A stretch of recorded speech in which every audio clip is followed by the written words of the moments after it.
Profesor Matúš Šucha je dopravný psychológ a pracuje na Univerzite Palackého v Olomouci. Dopravnej psychológii sa venuje viac ako 20 rokov a patrí ku odborníkom, ktorí tento odbor v Česku systematicky rozvíjajú. Skúma ľudské správanie v doprave a o tejto téme napísal aj niekoľko kníh. Jednu z nich nazval priamo Proč se v dopravě chováme tak, jak se chováme? Za volantom totiž nerozhoduje iba to, či poznáme pravidlá a vieme riadiť auto. Do našich rozhodnutí vstupuje vek, skúsenosť, pozornosť, emócie, aj spôsob, akým odhadujeme riziko. Prečo mladí vodiči patria medzi rizikovejšie skupiny? A prečo niektoré krajiny majú disciplinovanejších vodičov? Aj o tom budú dnešné hovory. Od mikrofónu vás zdraví Tatiana Čabáková. Hovory.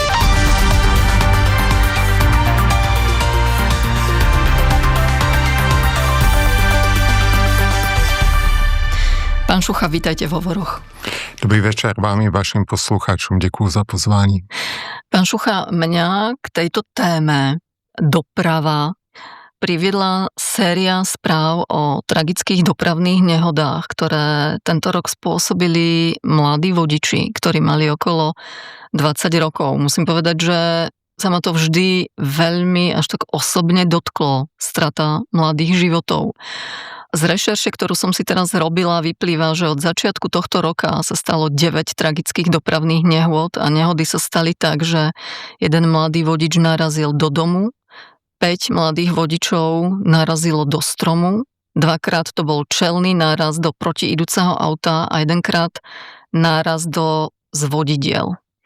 A ja som si povedala, že by som chcela sa vlastne dozvedieť trošku viac o tom, ako šoférujú mladí ľudia a možno ich tak ako upozorniť na to, čomu by sa mali vyhýbať alebo naopak, čo by mali dodržiavať. Tak keď sa na to pozrieme z pohľadu vývojovej psychológie, čo ovplyvňuje šoférovanie takto mladých ľudí medzi, dajme tomu, 18, 21, 22 rokov? No, mladí řidiči jsou nejvíce rizikovou skupinou řidičů, to je takový jako obecně známý fakt. Mladí řidiči mají víc nehod než pojďme říct, řidič vyššího věku z toho důvodu, že většinou jsou neskušení, většinou řídí v době, která sama o sobě je více riziková, to znamená pátky, soboty v noci. Z toho plynou situace, které jsou více rizikové a vlastně tam, kam se potřebujou dostat tím autem, čili zábavy, diskotéky, koncerty a podobně. A pak teda taky to, že lidský mozek je plně vyvinut až kolem 25. roka života a jedni z těch center, které se vyvíjejí nejpozději, jsou ty centra, které umí tlumit impulzívne jednání. To znamená, že vlastne mladí za to nemôžu, pretože ešte z hľadiska svojho vývoja mozgu jednoducho tá impulzivita je im úplne prirodzená. No a to právě je to zjednodušení, které jako není možné akceptovat. Jako mladí za to samozřejmě můžou, ale jako samozřejmě za to může i společnost, která když vytvoří takový dopravní systém, který je bude usměrňovat k tomu, aby se chovali bezpečně, tak pak se budou chovat více bezpečně, čili ty složky musí spolupracovat. Na jedné straně jako potřebujeme vzdělávat a vést mladé řidiče k tomu, aby řídili bezpečně, autoškolství a různé jiné vzdělávací projekty po autoškolách. Ale pak samozřejmě jako potřebujeme i systém, který jim bude říkat, řiďte bezpečně. Jo? Když máte absolventa autoškoly, tak velmi často se setkáváme v praxi s tím, že se naučí bezpečně řídit v autoškole, pak jde do provozu a zjistí, že většina řidičů dělá něco jiného, než by měla, než oni očekávají, když se řídí striktně podle předpisů, tak na ně troubí a podobně. A to není chyba těch mladých řidičů, to je chyba toho systému. A ten systém teda, to je ta infrastruktura, zákony, vzdělávání a podobně. Čo by sa malo zmeniť na tom, aby sa mladí vodiči, ale vlastne úplne kdokoľvek cítili na tej ceste bezpečně? Když bych měl vybrat dvě nejdůležitější části, tak první jsou zákony a represe. Ti řidiči, kteří dělají to, co nemají, kteří třeba se chovají agresivně vůči mladému zodpovědnému řidiči, tak by měli být postiženi z pohledu represe, z pohledu policie, ale ta policie k tomu potřebuje zákony, které to umožňují. Aktuálně v České republice kvalitní zákon, který by umožňoval vymáhat postižení agresivního řízení nebo agresivních projevů řízení nemáme. A ta druhá věc je pak kvalitní systém autoškolství. U nás máme takový základnější systém, který říká, je potřeba odjezdit 28 hodin jízd, pak se jde na zkoušku, k tomu je samozřejmě nějaká teoretická výuka. Nicméně ty země, které mají pokročilejší systém autoškolství, to mají udělané tak, že na začátku je nějaká kratší výuka, výcvik, čili jízdy, pojďme říct 10 hodin, pak je půl roku nebo rok ježdění pod dohledem, to znamená začínající řidič může jezdit se svým mentorem, musí najezdit 300, 500, 800 hodin, pak se vrací do autoškoly, opět chvíli jezdí a pak jde na zkoušku. A to je to období, kterému umožní opravdu jako kvalitně pochopit dopravní systém a vlastně vybudovat v sobě řidiče. Tyhle dvě věci jsou asi nejzásadnější. U vás na katedre psychológie máte projekt Drive Smart Edu, ktorý je zameraný priamo na mladých začínajúcich vodičov. Je súčasťou doktorandského výskumu Beaty Suriakovej. A do výskumu vstupovali vodiči maximálne do 24 rokov. Najviac 2 roky po získaní vodického preukazu. Čím všetkým sa tento výskumný program zaoberá? Znie dosť zaujímavo. Do určité miery supluje to, o čem jsem mluvil, takovou tu vícestupňovou autoškolu. Je to dobrovolný program, do kterého se zapojí mladí řidiči, čili s řidičským preukazem po absolvování autoškoly. V rámci několika setkání se skupinově se diskutuje různé rizikové situace, jako je řízení pod vlivem alkoholu nebo rychlá jízda. A vlastně v rámci toho programu se snažíme jako zvýšit náhled mladých řidičů na to jednání jako na vysoce rizikové. A výsledky ukazují, že opravdu, když si jako porovnáme postoje před a po absolvování té intervence, takže obdobný program by mohl mít pozitivní dopad na bezpečnost řízení mladých řidičů. V ďalšom výskumnom projekte vytvárate nový systém teoretických skúšok pre žiadateľov o vodičské oprávnenie. Ako by tento systém nový mal vyzerať? Tak vlastně ty nové zkoušky primárně vytváří Ministerstvo dopravy ve spolupráci s Asociací autoškol. My jsme se podíleli na takové jako menší části, která se věnuje testování vnímání a předvídání rizika. Ale vlastně to zásadní, věříme, že v horizontu několika málo let by ta zkouška měla být představená a realizována v České republice. Ten zásadní rozdíl je u testových otázek zásadní posun k tomu, abychom testovali praktické schopnosti bezpečně řídit, nikoliv pouze znalosti. A aby zkouška obsahovala test na vnímání a předvídání rizika, co si můžeme představit tak, že uchazeč shlédne krátké 30-sekundové video a v tom videu má identifikovat počínající rizikové situace a označit správnou tu situaci a dostatečně včas. Tím základem k tomu je, že máme poměrně robustní evidenci, která říká, že jeden z nejzásadnějších prediktorů vzniku nehod nebo za účasti na dopravní nehodě je právě nevyvinutá schopnost předvídat to, co se stane za několik okamžiků. Vy sám máte svoju autoškolu. Je to pre vás nejaké také testovacie územie, kde si môžete skúšať to, na čo prídete na univerzite v Olomouci? V první řadě je to poskytování této služby na menším městě kde zejména jako mladí žadatelé o řidičský preukaz mají možnost, věřím, že kvalitně absolvovat výuku a výcvik a vlastně vstoupit do řad řidičů. Ale samozřejmě pak se jako tam, kde je to možné a kde je to proveditelné v reálných podmínkách, snažíme zavádět jak do výcviku, tak do výuky různé moderní metody, kterým jsme se věnovali předtím výzkumně. Ta moderná metoda dnes je čo? Může to být trenažér, je to jedna z cest, které aktuálně se zkoumají ve smyslu snížení náročností realizovaných jízd nebo toho výcviku, kde žák si na trenažéru zejména natrénuje ovládání vozidla a pak má těch hodinách, které tráví na silnici ve vozidle, tak více času se věnovat dopravním situacím.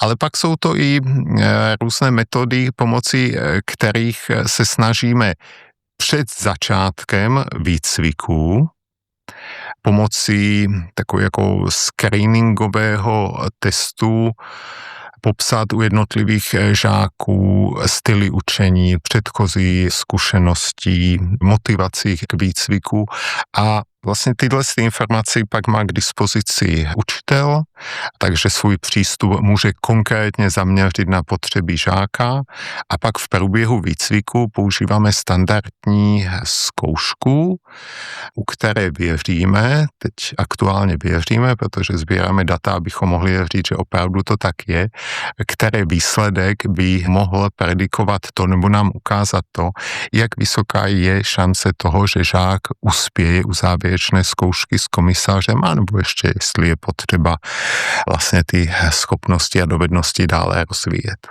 Hovorí host v hovoroch, dopravný psychológ z Univerzity Palackého v Olomouci, profesor Matúš Šucha. Posloucháte Hovory. Nevšední povídání se zajímavými lidmi. Jejich příběhy najdete také na webu plus.rozhlas.cz, v aplikaci Můj rozhlas a v dalších podcastových aplikacích. Poďme teraz od mladých vodičov ku úplne inej téme. Poďme ku motorkárom, pretože máme koniec leta a bohužiaľ tá bilancia, koľko ľudí na motorkách znovu prišlo o život, je veľmi tragická. Doteraz je to 40 motorkárov a ich 2 spolujazdci tento rok. Smrteľné nehody na motorkách nie sú dominantne problémom veľmi mladých jazdcov. Podľa štatistík najviac obetí je v strednom veku medzi 35 až 44 rokom. Ako to čítate ako psychológ znovu? To riziko, do ktorého vstupujú motorkári, tam pociťujú slobodu, zároveň sú vlastne úplne nekrytí v tej vysokej rýchlosti. Tak různé rizikové aktivity, ač někdy o nich víme, někdy si to uvědomujeme, někdy si to neuvědomujeme. Typicky různé typy sportu, které jsou třeba více rizikové, tak se do nich pouštíme i s vědomím toho, že se nám něco může stát. Když se rozhodneme jezdit na motorce, v zásadě buď to si to riziko neuvědomujeme, a pak žijeme v takové jako nevědomosti, anebo si ho uvědomujeme a přesto ho podstupujeme. Jo, vy už jste to zmínila, člověk, který jde na motorce, tak nemá kolem sebe tu ochrannou bariéru, čili při té samé nehodě, která by se mohla stát v motorce, ve vozidle nebo na motorce, tak ty dopady jsou samozřejmě mnohem víc dramatické. Když bychom se drželi toho, že chceme bezpečnější systém a méně mrtvých motorkářů, tak ta správná otázka je, jak celý systém udělat více bezpečný pro všechny. Jo, protože poměrně zásadní část dopravního motorkářů je nezaviněna motorkářem. Nicméně, že jo, teda zpravidla z pohledu následků to mnohem hůře odnese motorkář. Čiže není to nutně o tom prostě naučit se lépe ovládat motorku, lépe předvídat, ale jako všichni, kteří se podílí na tvorbě dopravního systému, tak ho musí vytvářet tak, aby byl více bezpečný, nejenom pro motorkáře, nejenom pro mladé řidiče, ale pro všechny. Jenom jedna věta, jako opravdu, jako to zásadní je pracovat s tím systémem. Motorkáři vždycky budou nejvíc zranitelní, mladí budou vždycky nejvíc rizikoví. Ale když celý systém uděláme bezpečnější, tak nakonec těch nehod a úmrtí bude i v těch skupinách méně. U koho, v ktorej krajine by sme sa mohli inšpirovať? Vychádzajú mi z toho možno severské krajiny, pretože podľa štatistik, ktoré vydáva Európska únia, tak na prvom mieste je Švédsko v takej ako bezpečnosti, pretože tam sa deje najmenej dopravných nehôd. Čím je teda ten systém iný, že tá doprava je tam celkovo bezpečnejšia?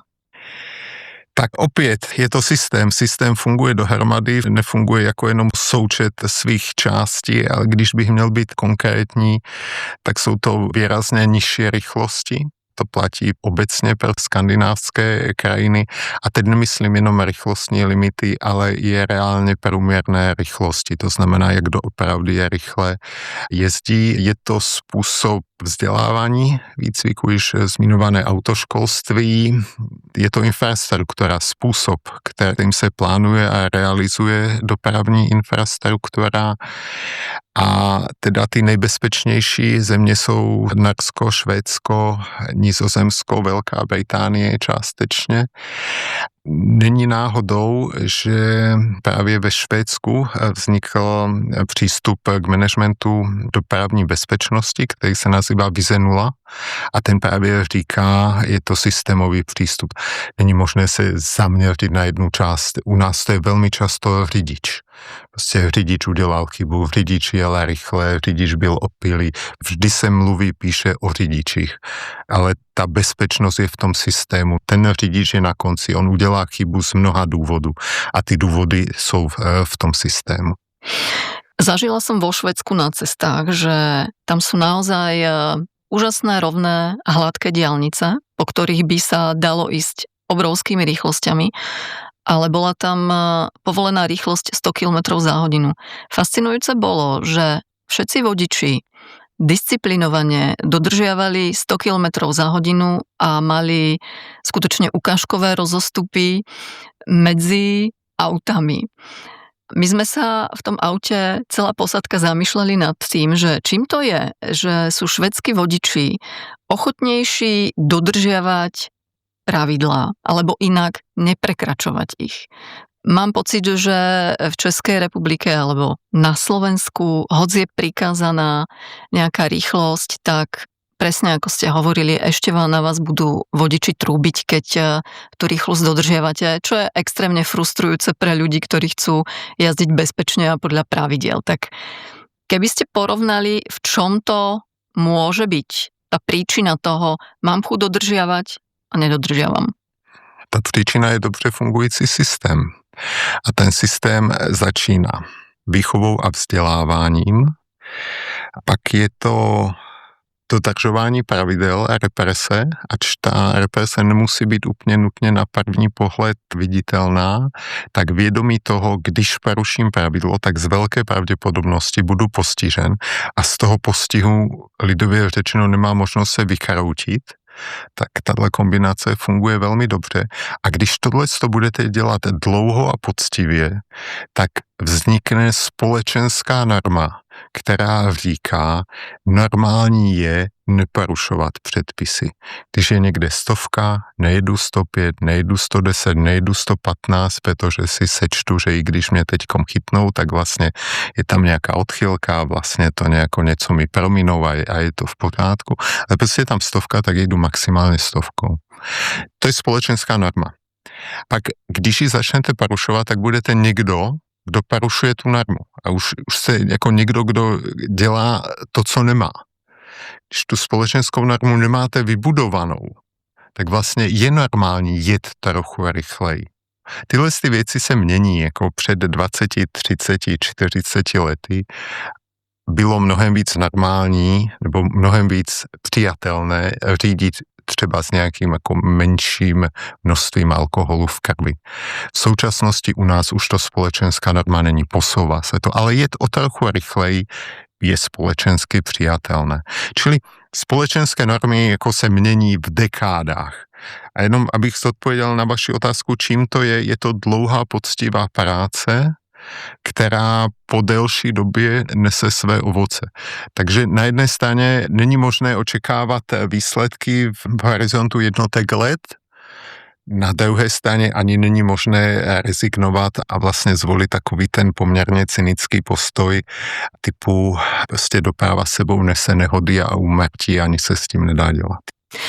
To znamená, že severské krajiny majú ten systém dobre nastavený aj v zákonoch. Je to tak?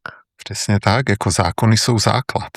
Když máte kvalitní zákony, ale nemáte kvalitnou represi, kvalitné vymáhání práva, tak to nefunguje. Ale když nemáte kvalitní zákony, tak žádná kvalitní represe nemůže být, protože pak to nevysoudíte. Tak len aby som si to ujasnila, to znamená, že Švédi, Nóri alebo Dáni nie sú disciplinovanejší vodiči sami od seba, ale pretože majú nad sebou vhodné represívne prostriedky, ktoré ich vlastne kontrolujú takým spôsobom, že oni sú ochotní tie pravidlá dodržiavať? Preložila som si to správne? Částečně. To, co říkáte, je zcela jistě pravda, ale kdyby tam bylo jenom tohleto, tak opět to jenom tohleto nefunguje. Do toho systému musí všechny části musí být v souladu. Vzdělávání, infrastruktura, represe. Když všechny tři budou v souladu, tak po delší době se dostaneme tam, kde třeba jsou teď skandinávské státy. Pán Šucha, hovoríte po delší době. Skúsite si tu zahrať na takého vizionára a povedať, že kedy sa Česká republika môže v tej štatistike nehodovosti alebo dopravnej bezpečnosti ocitnúť na tej špičke, kde sú teraz severské krajiny? To bych nerad typoval, popravdě.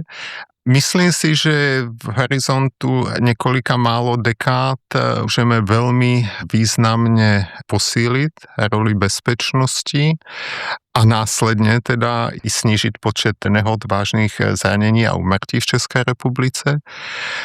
Ale zároveň jsem poměrně pevně přesvědčen, že za tu dobu ty státy, které jsou na tom mnohem lépe než my teď, budou zase někde jinde. Takže úplně by jako nemluvilo o tom, že bychom jako byli na špičce. Nicméně je to běh na dlouhou trať a věřím, že jsme jako otočení správným směrem. To, že by se dalo postupovat rychleji, to je zcela jistě pravda. Ale je to mnoho kompromisů toho, na co je společnost připravena. Protože nakonec jde o to, jestli společnost je schopná a ochotná akceptovat omezení ve prospěch toho, že doprava bude bezpečnější. My všichni budeme muset být ochotní jezdit pomaleji, to znamená být více trpěliví, vědět, že nám to zabere víc času se někam dostat, dodržovat předpisy, když se nám to nechce, nehodí, umět dnes následky, když uděláme chybu, počítat s tím, že když autoškolství převedeme do systému, který je mnohem efektivnější, tak taky bude dvakrát dražší. Prostě jsou to všechno spojené nádoby a ten pokrok kupředu je opravdu jako takové jako testování toho, jestli jako společnost jsme ochotní akceptovat větší nároky, větší omezení s vidinou toho, že pak všichni v dopravě si budeme bezpečnější. Ja vám veľmi pekne ďakujem za rozhovor. Ja ďakujem za pozvanie. Hosťom v hovoroch bol profesor Matúš Šucha. Od mikrofónu sa lúči Tatiana Čabáková.